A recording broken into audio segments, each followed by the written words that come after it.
Hello, hello, hello. There's already people tuning in, which is lovely to see. Welcome to my little flat in Glasgow. Welcome to my little virtual corner of the internet. And welcome to Unboxing Sci Comm, my new live stream, because I needed another one. This is all about dissecting the world of science communication. It's about delving into what is currently working, what has worked in the past, where do we go in the future, and what I'm going to be doing is every week speaking to someone new from the world of science communication and asking them what they think of the sector. What do we need to learn and what do we need to unlearn? And I want to start off with just saying hello to everyone as well. So do use the chat box, chat away. I want thoughts, comments, hopes, wishes, dreams, all into the chat box. If you've got questions for myself or my guest who will be introducing in just a second, put them in the chat box. And yay! Hello, Marika. Marika's going to come on in a few weeks' time and share her thoughts and ideas as well. And I can see by the names that are popping in, as ever, a lot of expertise in the room. So this is not just about kind of me and Robin having a chat. It's about all of us having a chat about Sci Comm. Because if you're tuning in, you probably love Sci Comm too. What do you think of that little logo as well? I think that little astronaut is cute. And there'll definitely be a pin badge of that coming in the future. Now, I want to get cracking on, and fantastic guest today. And it's an oddly fitting place to start, because this is someone who was around at the start of my little fledgling Sci Comm career. Back a long time ago, this person first came across me. I was saying on stage, actually, first came across me by someone in a toilet mentioned that I was giving a talk and I was pretty good. That's how this person came across me.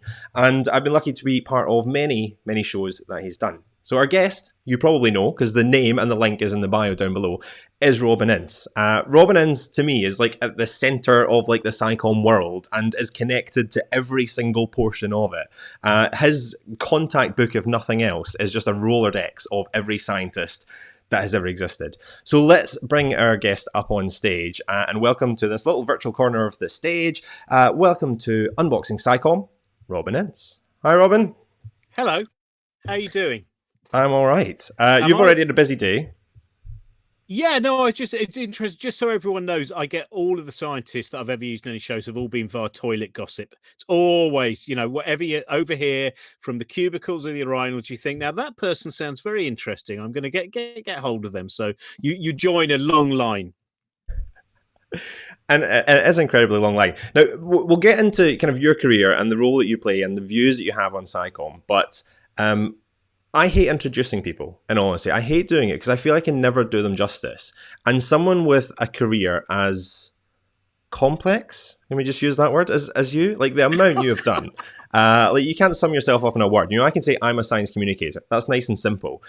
So let's start off with, who is Robin Ince, if that's not a massive question?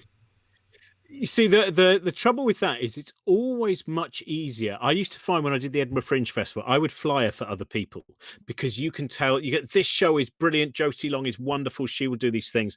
And then it gets, we were thinking of coming to your show. Yes, all right, it's fine.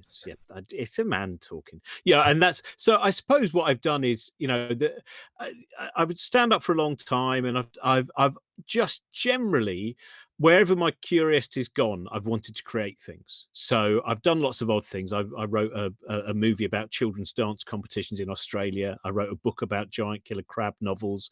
And then I wrote a book that was kind of about mental health. And then a lot of my life is doing shows like The Infinite Monkey Cage, working with Brian Cox, or developing my own solo shows, which are sometimes about science and sometimes about art and sometimes about psychology. So I've had the good fortune of eventually just going, you have to just keep building things that you want to exist. And with luck, people will come. And I remember there was a point about 16, 17 years ago, which I would say was my transitionary point, which was a show that I was doing in Edinburgh, which ended with me punching a melon, which had Vernon Kay's face drawn on it before singing Mustang Sally. And for some reason, that was my transitionary point into just creating things which people more often than not said, this does not seem like a good idea. And fortunately, I think more often than not, it's ended up that they've been wrong. I know you said you're a curious person, and that is, Robin Ince to me is the curious person. You're there asking questions from every possible angle. We never quite know where you're going to go, but you ask the questions. And one question I want to ask you, I think you've answered this before, but are you a scientist? No, and I always find it amazing where there's someone I know who's key. I don't know when to tell her. It's a really difficult thing because she's someone that I really admire and respect. And then she'll sometimes say, "But you physicists," and it now feels like if I pick up on it, when it's too late to tell someone. I'm sure there are probably people in marriages who think, do you know what? I should have mentioned something a lot earlier on because we end up going down the but but I'm not. I mean, I think I give it away quite a lot. I think I have a natural kind of ability to reveal the shortcomings of my understandings of the universe, and also it is that issue where I am more often than not. In fact, almost always surrounded by people who are more intelligent than me, who have far more wisdom, which is an interesting situation to be in because sometimes that will trouble your ego and give you a level of existential anxiety as well. So I'm talking to Carlo Rovelli next week, and I was thinking that someone like Carlo Rovelli to me is like an astronaut is to me as well, which is they can see the world or have seen the world in a way which I cannot. So for the astronaut, that's a physical thing. For Carlo Rovelli, when I read the beautiful poetic books that he writes about things like quantum mechanics, I think Carlo has different eyes. He is seeing those different things. But I then also realize that, it's a really good thing to always be the stupidest person in the room. If you're always the cleverest person in the room, then you're definitely in the wrong room, unless it's only for ego. And we know which scientists those are. I mean, like we can see your background as well. Like, the number of books that you've read, the scientists you've spoken to, the science knowledge that's contained within your head is it surpasses probably a lot of the scientists I've met. I'm checking the chat box as well, and lots of people are saying hello as well. So thank you for joining us and for using the chat box. One question I have for people watching: what do you associate Robin most with? Because I sat down and tried to list out some, which of his projects, there we go, which of his projects that you most associate Robin with, or where did you first come across Robin? Because I started making a list. I thought, well, we should mention some of the projects you've been part of. And I just kind of ran out of space. So I thought, we'll just go back to the last time I spoke to you. And the last time, you might not even remember, because it was a busy day. It was a busy day you're having. And you were on stage, and it was our 3 or 4 of your 24-hour show. So 24-hour show, tell me a little bit about that. How did that come about and how did it go? Do you know what? I still don't know who to blame. I'm not sure if it was my fault or my friend Trent, who I make a lot of the kind of other science stuff that I do, the non-monkey cage stuff I do with my friend Trent. But we thought it was so sad that, because I've been doing a regular show every Christmas about science, and sometimes 12 or 14 in the never 13, because no, hang on a minute, no, we are allowed to do 13. It's not scientifically been proved if it's misfortune. But I've always put on big jamborees, mixing up scientists and musicians and comedians and people who've got lasers and whatever else they might have, and it seemed such a pity with lockdown that was going to be impossible. So we thought, well, what can we do? And then we just thought it would be a really great, ridiculous idea to try and do a show live for 24 hours and connect with every single continent in the world as well, which we did manage to do. And in fact, and the link worked for almost the whole thing. And we had people like Robert Smith from The Cure re-recorded some songs for us, and Tim Minchin joined us, and Helen Sharman was there, and Samantha Cristoforetti, and all of these. And it kind of sums up how I like the world to be for me, because I think one of the reasons that I do all these kind of projects is at the beginning of the first lockdown, one day I had a terrible headache. And I quite often get headaches, but this was really, and I was like, where's this come from? And I realized it was because I hadn't created anything that day. I hadn't done anything. I hadn't done a show. I hadn't written part of a book or anything. And then I wrote 5,000 words, and the headache went. And so doing something like that, and I think it's true for my friend Trent as well, which is we're driven by the idea of going, let's make something that will, or hopefully, maybe not connect with everyone, but it will reach out and it will connect with people, and they'll be excited to be part of it. And one of the joys of the 25 hours in the end, I mean, then had to do a 4 hours of the stuff we couldn't fit in the next weekend, was this chat box that was underneath it, which was filled with a bit like the live shows. The lovely thing is, people have actually met and ended up getting married at some of the weird live shows that I've done, because I like to think that they are a safe space for people who quite often feel sometimes a little bit outsider. Sometimes they feel, that they're, whether you want to call it nerdery, geekery, whatever, or just the way that their mind works is perhaps one that they don't feel comfortable all the time. And then they go into this room where all of these lasers are going off and this scientist in a giant test tube that's, all of this. And they think, oh, this is a place where if other people have come to this as well, I can communicate with them.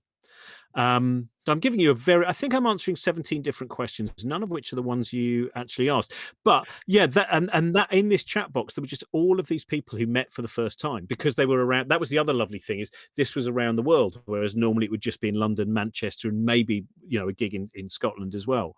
So that was, and I really loved watching that. And I think it's one of the things that drives me is that hope that at the end of some of the shows, people don't feel, and this might sound weird, but people don't feel as alone, and they feel perhaps a little bit more connected to the universe and a little bit more excited to be part of it as well. Yeah. I mean, it was a great thing to be part of as well. And like, watch everyone take joy in being part of it. And the chat box here is also very busy, and lots of fans in the chat box as well. Robin has all the knowledge in his head, and some love just for it. And all of it, cramming more in, and a lot of love for the Infinite Monkey Cage as well in the chat box.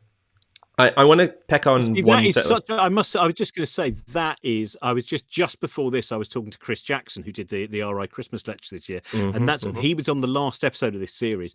And I love this. At the end of that episode, it was a traditional episode in one way, where Brian and me really ended up being an end of the pier double act, in which Brian's there going, I just want to do my science. Hang on a minute, I've got more stupid voices to do. It was one of those kind of, and we were having so much fun. And at the end, and I was quite confident that even though it was a really ramshackle show, the right thing would come out of it, which was with Chris and with Susie Maidman. Both of them spoke with such passion about their discipline and such joy. And it wasn't always, sometimes the answers weren't as exact as you can sometimes have in a science show. But what every answer had was, here are people who are so delighted to be exploring the world.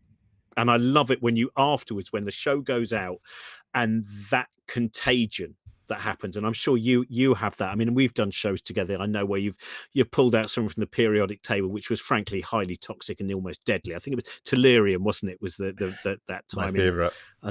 Yeah, in a little room, below the Cannons Gate in Edinburgh, and and I can always see with you the joy of. Either that or you fake it very well, but I really get a sense. It's the Tellurium poisoning. Joy of, yeah, it is, and no one's lost as long with Tellurium poisoning. You have dragged around this reek of garlic with you now for nearly 9 years. I have. Now, I want to segue on one thing that you touched on, and it's not the happiest part.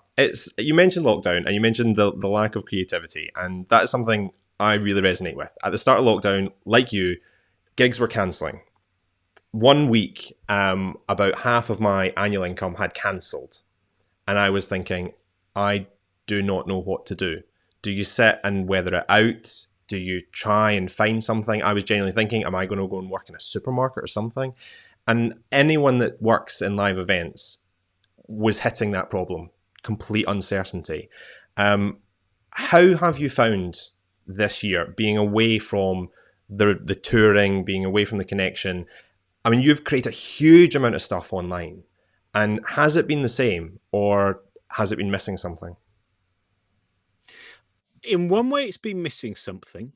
But in another way, the joy of working out new ways of creativity. I mean, it is difficult. And I will suddenly, all my dreams now, almost all my dreams, I should say, are about me doing gigs. It's reached that point, and it's insane. And they are weird gigs. And sometimes there's comedians who died years ago who turn up and explain why they faked their death. And then I go on to all of this. So I do know that as someone who, in 2019, I was solo touring. I also, on top of that, did, I think, 110 different gigs with Brian.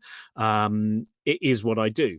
And it is an odd thing. I mean, one thing that I found in terms of the communication side of it that I don't enjoy doing is I don't like doing something that is actually billed as stand-up.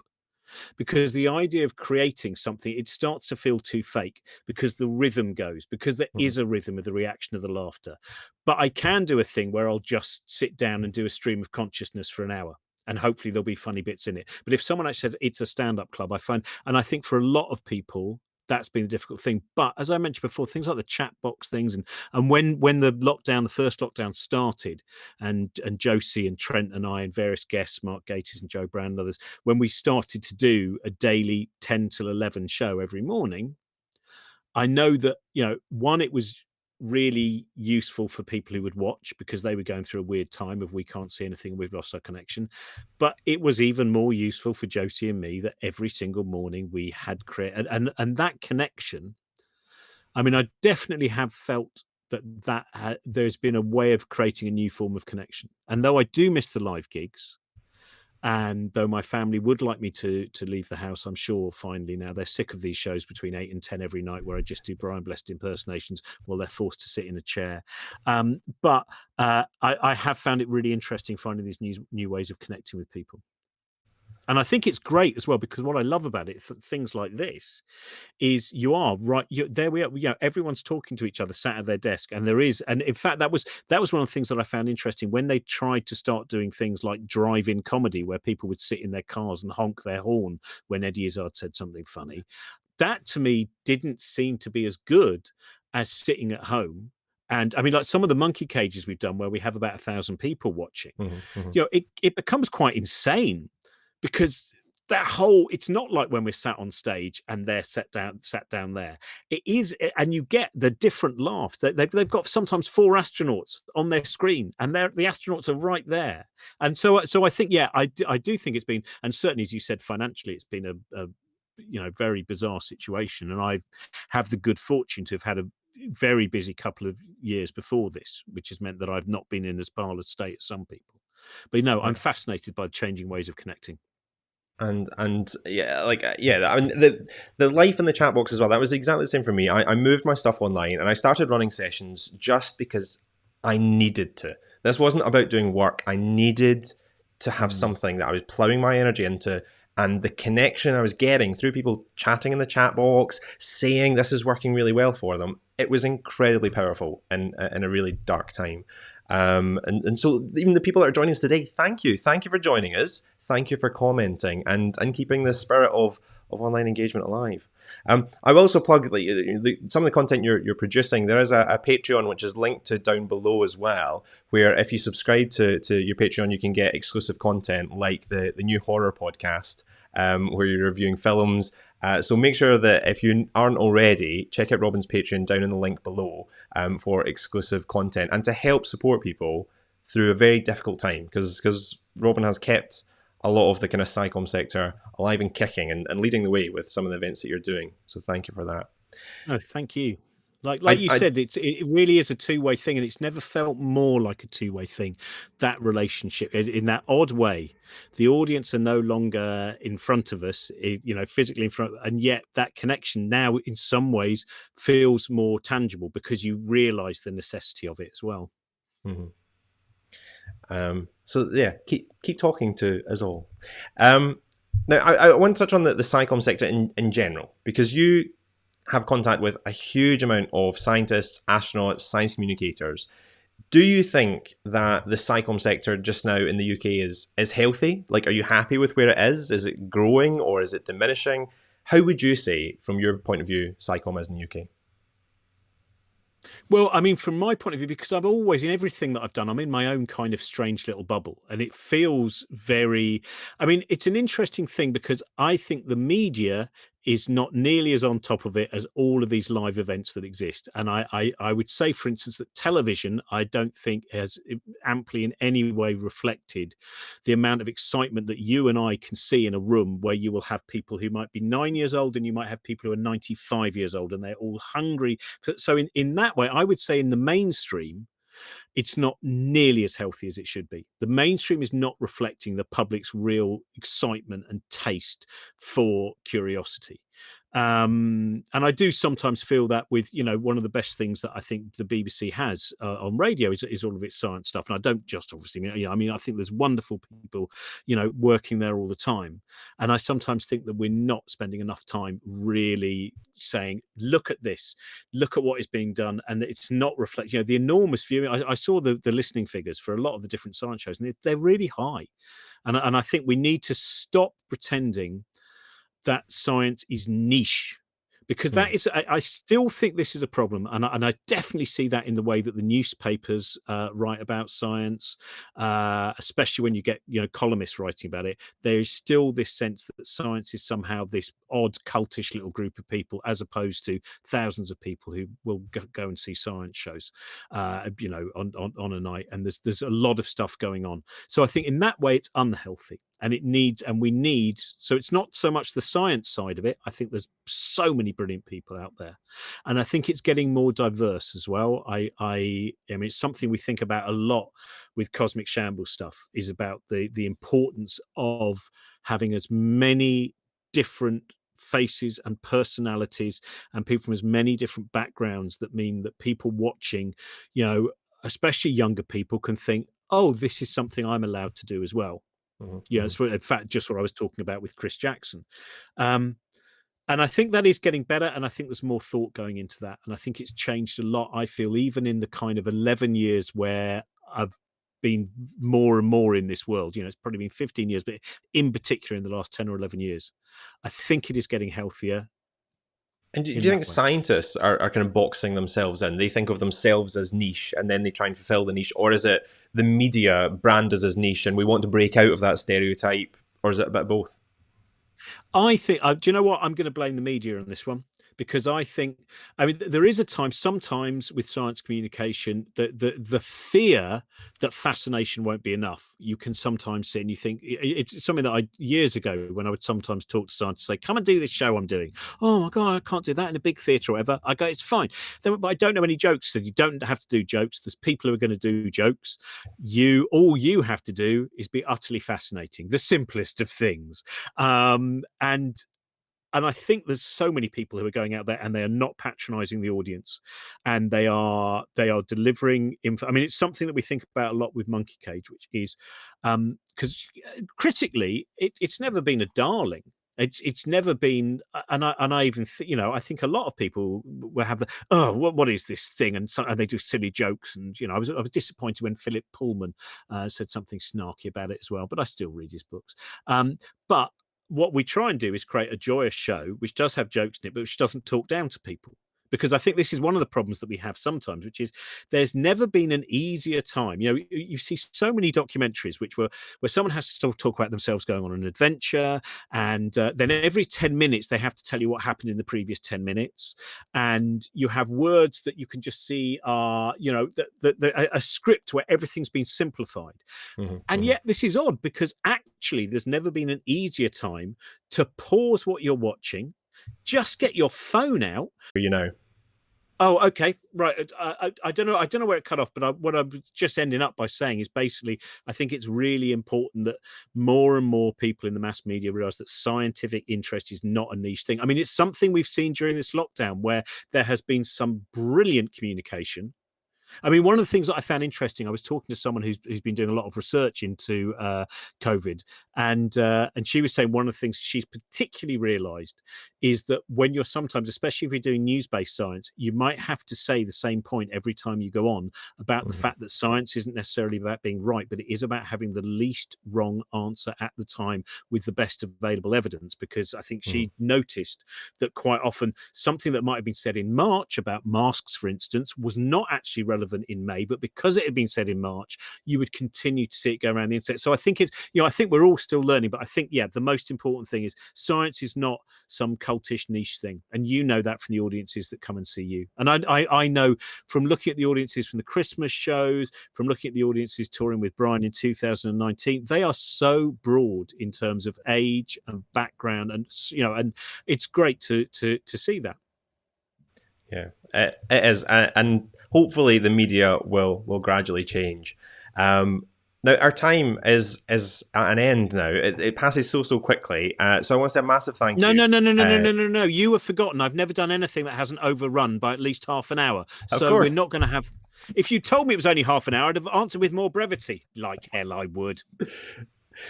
Thank you, Robin, for joining us, and also thank you for everyone who's watching along and been chatting as well. If you want more information on all of Robin's projects, I put lots of different links down in the chat box below, so you can have an explore of all those projects, including this Saturday, I believe you're back on Science Shambles.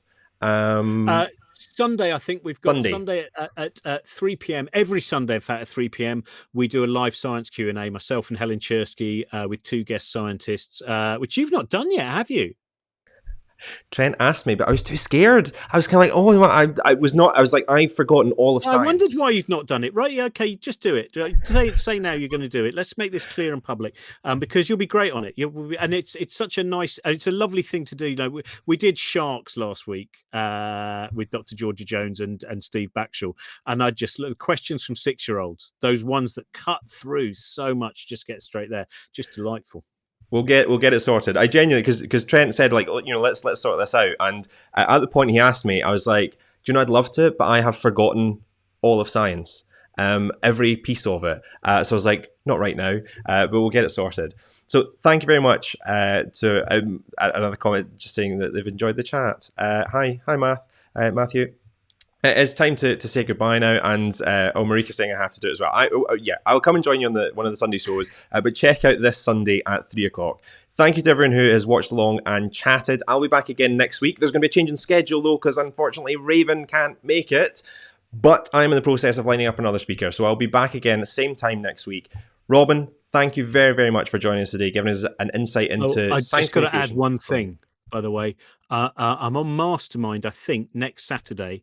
And there is one answer where my mind went blank, and you will consider me to be the greatest idiot in the world. I can't wait. I'm looking forward to it. Robin, thank you. Everyone who's watching at home, thank you, and goodbye. See you again soon.